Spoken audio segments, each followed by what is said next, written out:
전미수님, 안녕하십니까? 피터 신부입니다. 오늘부터는 상담 심리학 강좌에서 상담 이론에 대한 말씀을 드리도록 하겠습니다.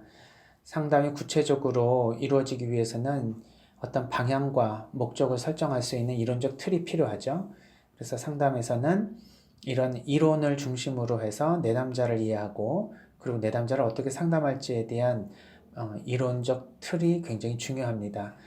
어떤 상담이론은 특정한 인간의 생각에 초점 맞추고 어떤 상담이론은 인간의 감정에 또 행동에 초점을 맞춤으로써 인간의 문제를 구체적으로 어디서부터 시작해서 풀어나갈 것인지에 대한 이론적인 그 방향을 제시해 줍니다. 그래서 우리나라에서는 특별히 어떤 상담 이론을 중심으로 상담을 합니다라는 상담자는 찾아보기가 아직 어렵지만 미국과 같이 주정부에서 이 심리학자들을 관리하고 상담 심리 전문가 자격을 주 정부 자격증으로 가지고 있는 그리고 그러한 이제 정부에서 관리하는 상담사들이 치료하는 그런 미국의 환경에서는 구체적으로 자신이 어떤 이론을 가지고 어떤 영역의 상담을 합니다라는 그런 이제 자기의 상담자로서의 정체성을 밝히고 있죠. 그러나 우리나라는 이제 상담을 그냥 전반적인 모든 이론들을 통합적으로 적용하는 상담자다 이렇게 말할 수 있습니다.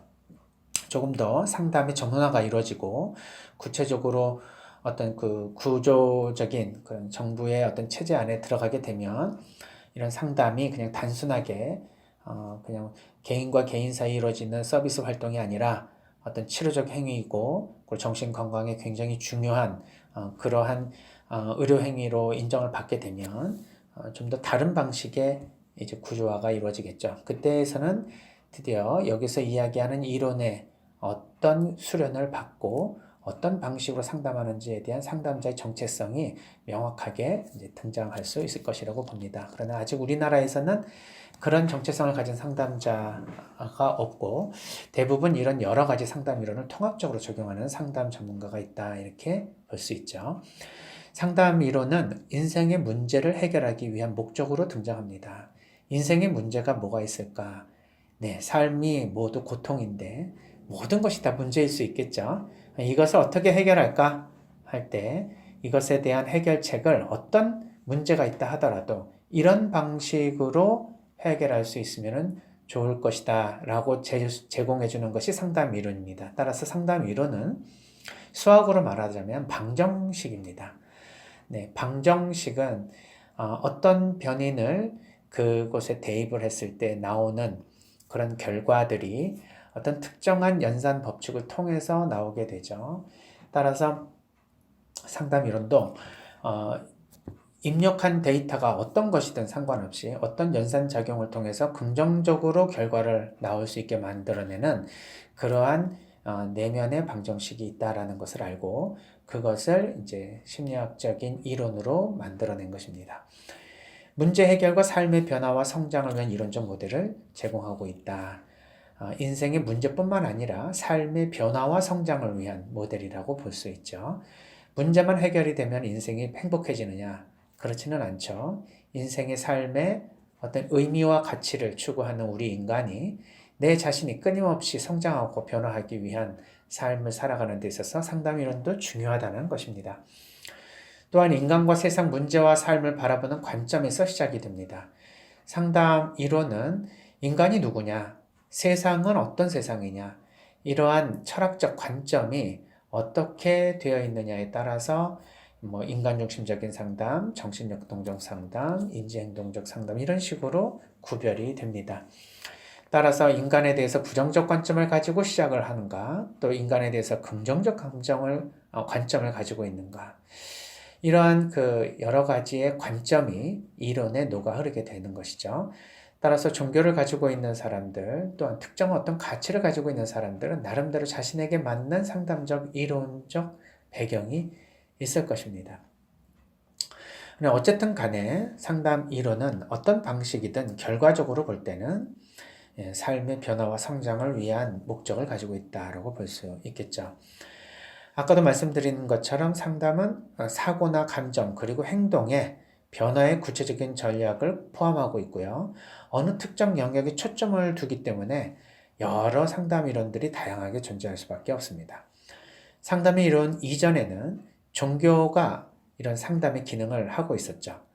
따라서 불교의 가르침이라든지 그리스도교의 이런 교리는 지금까지 이런 과학적 심리학이 발전하면서 이론이 확립되기 이전에 인간을 돌보는 그 유일한 그런 기능을 가지고 있었습니다.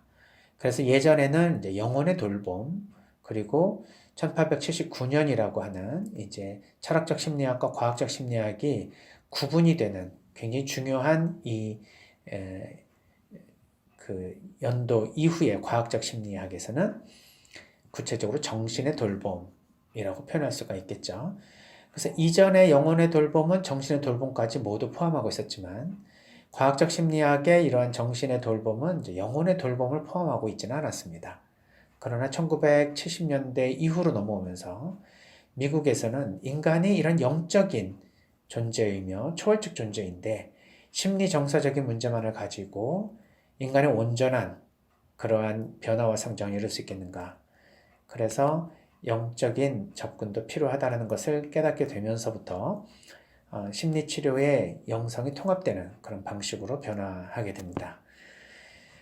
그래서 오늘은 특별히 이런 대표적인 그런 그 과학적 심리학의 여러 이론들을 살펴보기 이전에 심리학이 가지고 있는 그런 기능들을 이전에 불교와 그리스도교에서는 어떤 방식으로 사람들에게 접근을 해줬는가를 살펴보면서 세상 안에 새로운 것이 없다고는 하죠. 예, 이런 종교적인 전통들이 구체적으로 과학적인 이론으로 연결이 되고 있다는 것을 한번 살펴보는 것도 의미 있다 생각이 들어서 불교와 그리스도교의 간단한 인생관 그리고 인간관에 대한 이야기를 한번 정리해 보도록 하겠습니다. 먼저 불교에서는 인생을 이런 사성제와 팔정도로 우리 인간과 또 우리의 이 세상을 설명하고 있습니다. 사성제는 그 우리의 삶이 어떻게 이루어져 있고 그러한 그 삶이 왜 그런 방식으로 이루어졌는지를 설명하는 결국 이제 인생론이라고 볼 수 있고요. 팔정도는 그런 가운데 우리가 이 고통의 바다인 인생을 어떻게 살아나가야 고통으로부터 자유로울 수 있는지에 대한 방법을 가르쳐주고 있다 이렇게 볼 수 있죠. 그래서 이제 사성제는 어떻게 보면 원리론이고요. 팔정도는 실천론이라고 볼 수 있습니다. 사성제, 고집멸도로 이루어졌죠. 인생은 이런 고집멸도, 우리 인간은 이 네 가지의 방식으로 삶을 살아갈 수 있다. 첫 번째 이 고제는 인생 자체가 고통이라고 하는 것이죠. 불완전하고 더러움과 고통으로 가득 차 있는 현실을 올바르게 인식하는 것이 우선 중요하다. 이런 고통을 크게 네 가지로 또는 더 세분화해서 8가지로 제시하는데 태어나서 늙고 병들어서 죽는 생로병사가 이 사고가 이 고제의 핵심입니다. 여기에 다시 또 4가지가 더 덧붙여질 수 있죠. 원증회고 싫어하는 사람들, 미워하는 사람들을 우리는 주변에 많이 만나게 됩니다. 그러나 그들과 떨어져 살면 얼마나 좋습니까? 그렇지만 항상 함께 살아야 되고 뭔가 적과의 동침처럼 우리는 미운 사람들과 영원히 이별하며 살기가 어렵습니다. 그래서 내가 원치 않은 사람들과의 관계를 해야 되는 이 세상이 고통스럽다. 두 번째, 에별리고는 그런데 반대로 내가 아끼고 사랑하는 사람들이 있지 않습니까? 근데 이런 사람들과는 또 이별하고 사별해야 되는 고통이 있습니다. 항상 싫어하는 사람 벗어날 수도 없고 그렇다고 사랑하는 사람 함께 할 수도 없는 이러한 2가지의 고통이 우리에게 있어서는 생의 고통일 수 있겠죠. 구부듣고 생각대로 인생이 풀리지 않습니다. 뭔가 구하고 얻으려고 하지만 뜻대로 그것이 이루어지지 않으니 우리의 욕구, 우리의 욕망, 우리의 원함이 우리 방식대로 우리가 얻을 수 없다면 그 또한 얼마나 고통스럽습니까? 물론 사람마다 얻으려고 하는데 안 얻어지면 금방 포기해주는 사람도 있지만 어떤 분은 그것이 두고두고 후회가 되고 한이 되고 내 자신에게 있어서 불만족스러워서 평생이 감사하지 않는 사람일 수도 있습니다. 그래서 우리의 욕구가 우리 뜻대로 되지 않는 것, 이것이 또한 고통이니 이것이 세 번째 구부듣고 고통입니다.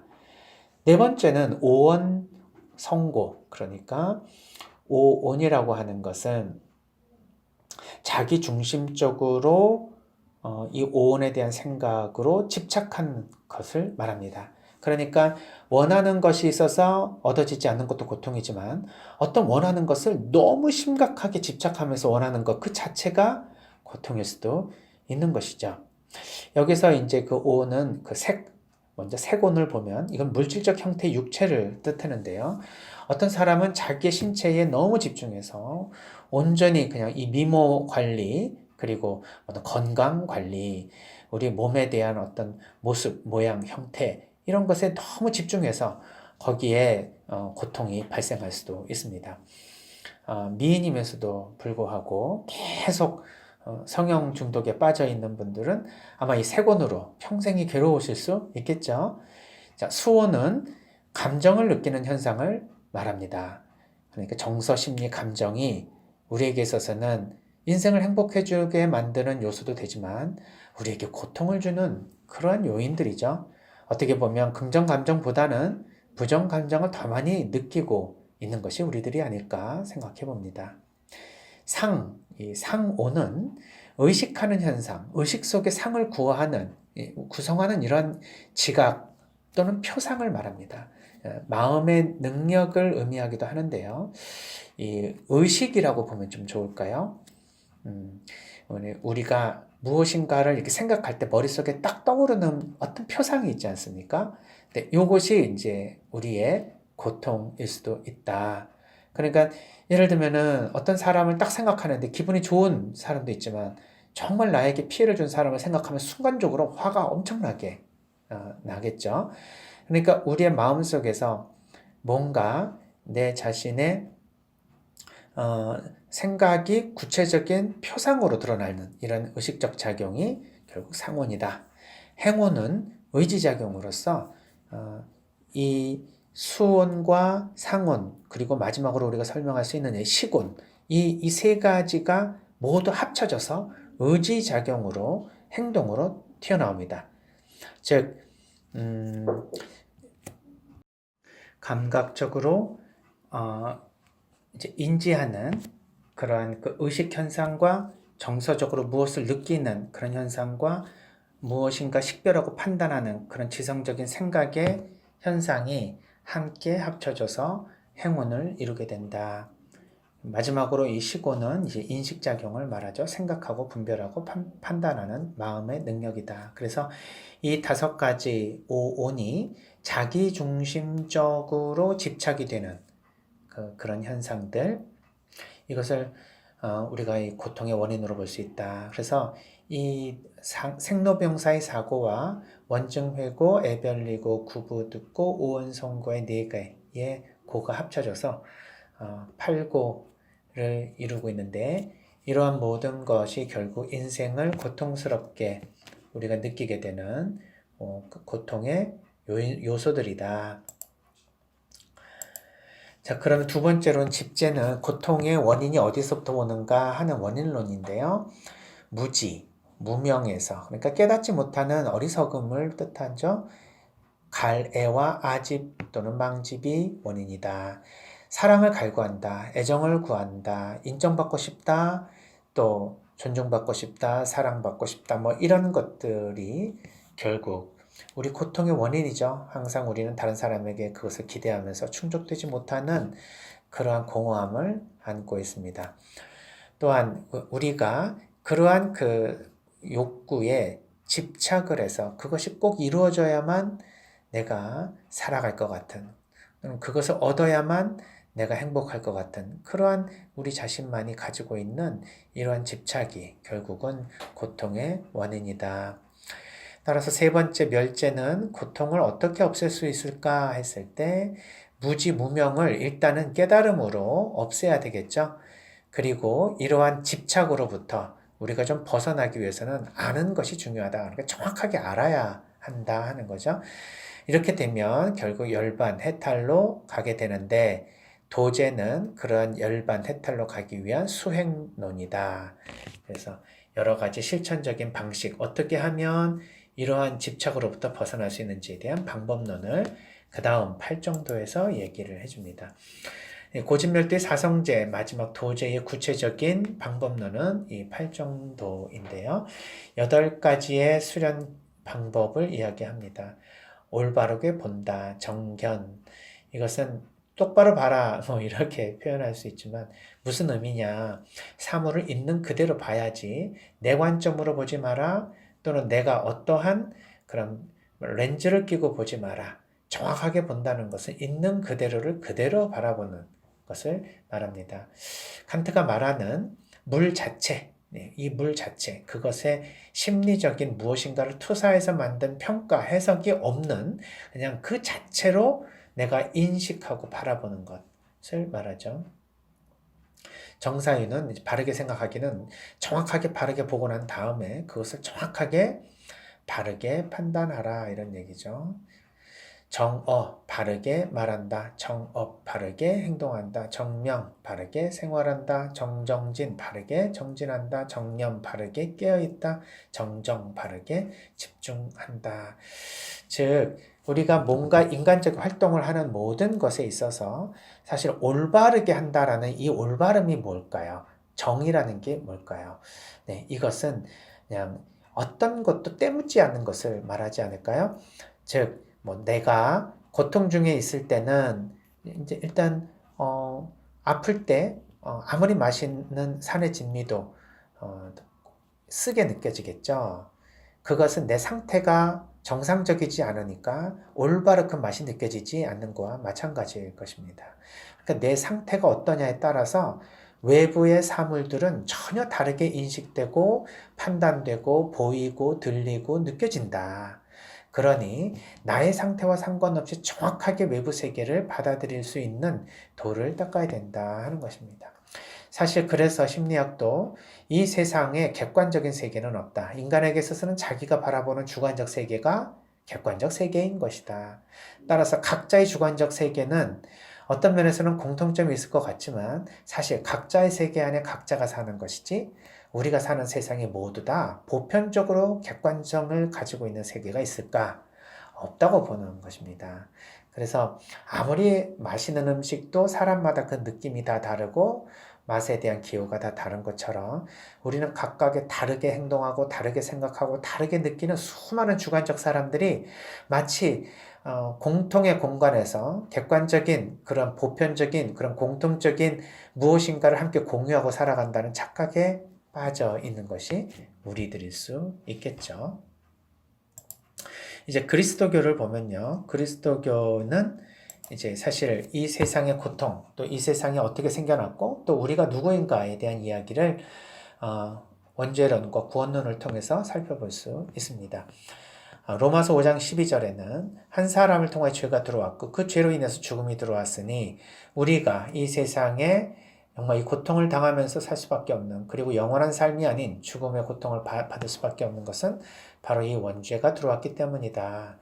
그래서 이 세상의 고통의 원인은 원죄로 인한 것이고 이것을 없애는 것이 결국은 우리가 구원을 얻고 행복을 얻는 길이다. 이런 가르침입니다. 사성제에서는 고제, 즉 고통의 원인은 무지와 무명으로 인한 이런 욕망 그리고 집착이라고 말하는데 그리스도교는 어떤 죄의 표상으로 설명을 하고 있습니다. 그렇지만 이 아담의 죄는 로마서 5장 15절에서부터 쭉 18절까지의 말씀을 들어보면 비록 죄가 아담 한 사람으로 인해서 우리에게 전해졌지만 그 다음에 은총과 구원이 예수 그리스도 한 사람에 의해서 다시 열리게 되었다. 그래서 우리가 이 고통과 죽음의 해결은 예수 그리스도의 구속 행위를 믿는 그러한 믿음의 행위, 그리고 그것을 자연스럽게 삶에서 실천하는 이런 것을 통해서 우리는 고통으로부터 벗어날 수 있다는 이제 구원론이 이 원죄론 이후에 펼쳐지게 되는 것이죠. 구원은 하나님과 예수 그리스도를 믿는 것과 믿는 것을 실천하는 두 가지 트랙으로 이루어졌다고 볼 수 있습니다. 여기에서 이제 그 종파별로 이 구원론에 대한 그 개념이 달라지죠. 개신교는 오직 믿음으로 인해서 구원받는 것이고, 가톨릭은 믿음과 함께 실천이 동반되어야 된다는 가르침을 가지고 있기 때문에 여기에서 큰 좀 차이가 있을 수 있습니다. 개신교의 구원론은 로마서에 초점을 맞추고 있죠. 우리의 선행으로 구원을 받는 것이 아니다. 만약 그렇다면 예수 그리스도의 구원 공로가 퇴색하는 것이다. 예수님은 우리가 아무런 공로를 행하지 않아도 자신을 믿고 하나님을 따르는 그 믿음만으로 구원을 받을 수 있도록 당신이 우리 죄를 다 짊어지고 구속 사업을 이루시기 위해 이 세상에 오셨다는 겁니다. 그래서 우리의 선행은 구원의 전제 조건이 아니다. 단지 참되게 믿으면 자연스럽게 나오는 것이 바로 선행이다. 이런 얘기입니다. 반대로 가톨릭에서는 이제 믿음이 중요한 것은 맞지만 믿음만으로는 어렵다. 실천이 동반되어야 된다는 실천적 가르침이 있죠. 이것은 또 개신교가 로마서를 중심으로 보았다면 가톨릭은 야고보서에 초점을 맞춥니다. 내 믿음이 있다고 해서 실천이 없으면 무슨 소용이 있느냐? 그 믿음이 사람을 구원하겠느냐? 마찬가지로 믿음에 실천이 없으면 그 믿음은 죽은 것이다. 사람은 믿음만으로 의롭게 되는 것이 아니라 실천으로 의롭게 된다. 그래서 개신교에서는 이제 믿음이 일단 우선되면 자연스럽게 실천이 이루어지니 믿음만 가지면 구원을 받을 수 있다는 입장이고요. 가톨릭은 믿음이 아무리 올바르다 하더라도 선행에 따르지 않으면 그것은 이루어지기가 어렵다. 그래서 믿음과 선행을 이제 같은 선상에서 중요하게 생각을 하고 있습니다. 그런데 이제 이 선행과 실천이 이제 개신교에서 이야기하는 것처럼 믿음이 동반이 되고 나면 자연스럽게 이루어지는 결과냐? 참 그 현실에서는 찾아보기 어려운 현상이죠. 예를 들면 신앙적으로 종교인이 얼마나 많습니까? 그리스도교인들의 이 믿음을 가지고 하나님을 믿는 사람들이 이렇게 많은데 실제로 세상의 실천을, 사랑의 실천을 하는 그런 비율이 얼마나 될까 측정을 해보지 않았지만 믿음을 가지고 있다고 해서 정말 이 실천과 선행이 이루어지고 있는가? 우리가 질문을 해보면 여기에 대한 답을 나름대로 구해볼 수가 있습니다. 물론 신앙을 갖고 있는 분들은 자신이 실천을 하고 있지만 사람들이 그걸 선행으로 알아듣지 않는다. 뭐 이렇게 이야기를 하면서 이상한 우리가 이해할 수 없는 이 논변도 있습니다.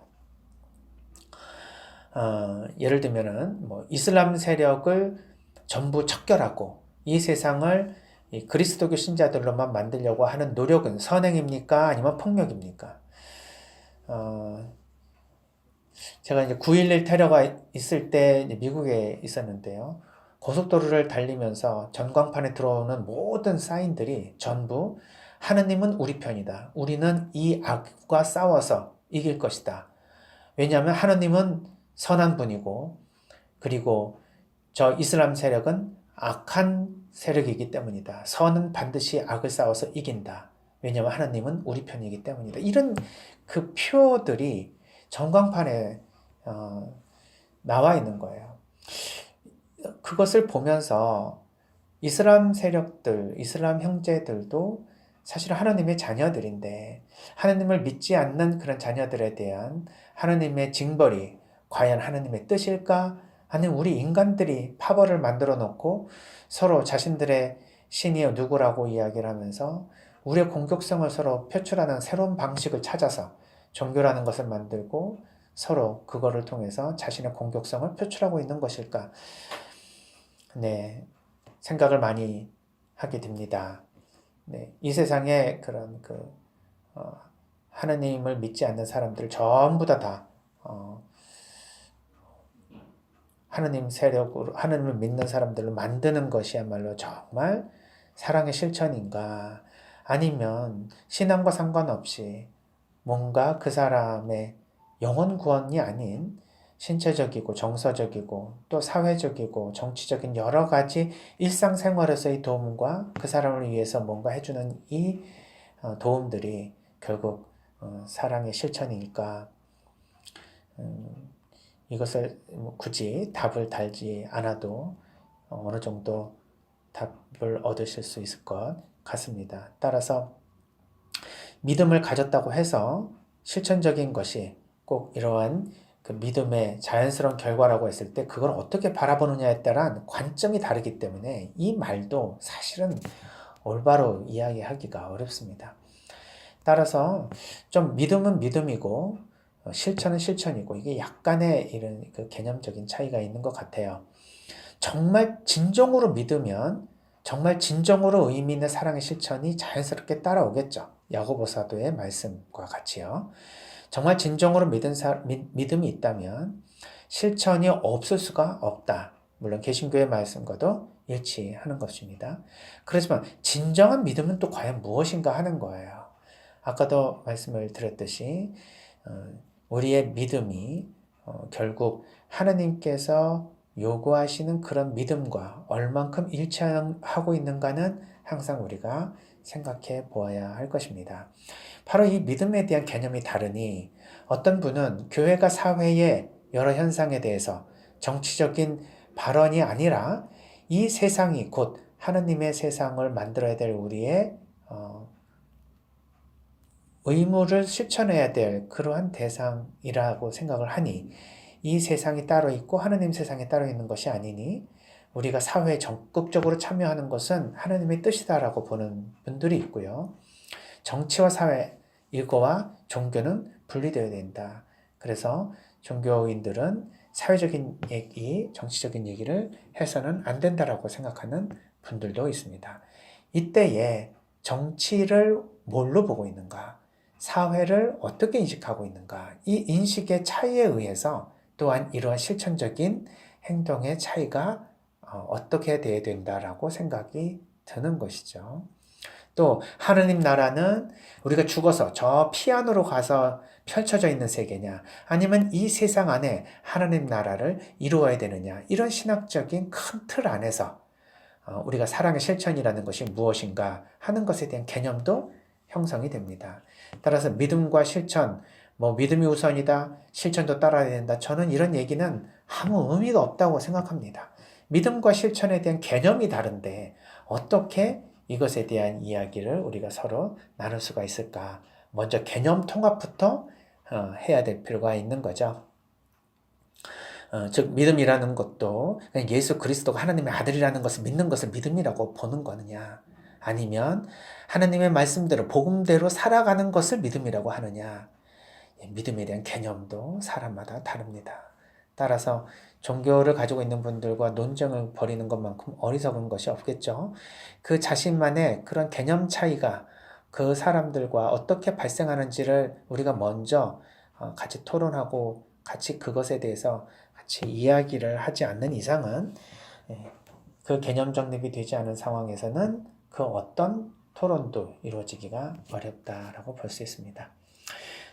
아무튼 오늘 이제 불교와 가톨릭의 이러한 그 인간론 그리고 세상에 대해서 어떻게 생각하는지에 대한 간략한 그 개요를 설명을 드렸는데요. 자, 이것을 왜 우리가 상담심리 이론에 같이 끼워 넣어서 한번 살펴보았는가?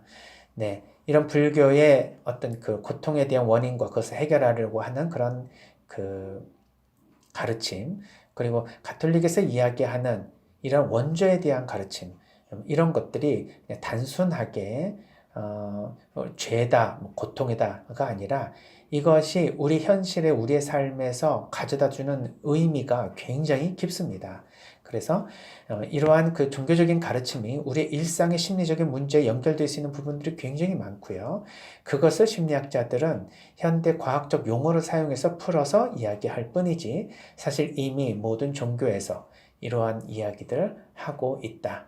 이제 우리는 이런 이론들이 이야기하고 있는 이 삶에 대한 여러 가지 방식들을 종교를 가지고 있는 분들은 종교적인 가르침과 어떻게 연결할 것인가, 이것을 통해서 우리가 심리학적인 접근을 영성적 접근으로 나아갈 수 있는 그런 통찰을 얻을 수 있을 것이라 생각이 듭니다. 다음 시간에는 구체적으로 하나하나의 이론에 대한 간략한 개요를 통해서 우리가 인간을 어떻게 바라보고 있고 또 이런 다각적인 측면을 가지고 있는 인간을 통합적으로 어떻게 이해해야 될지 한번 고민해 보도록 하겠습니다. 들어주셔서 감사합니다. 동글동글 코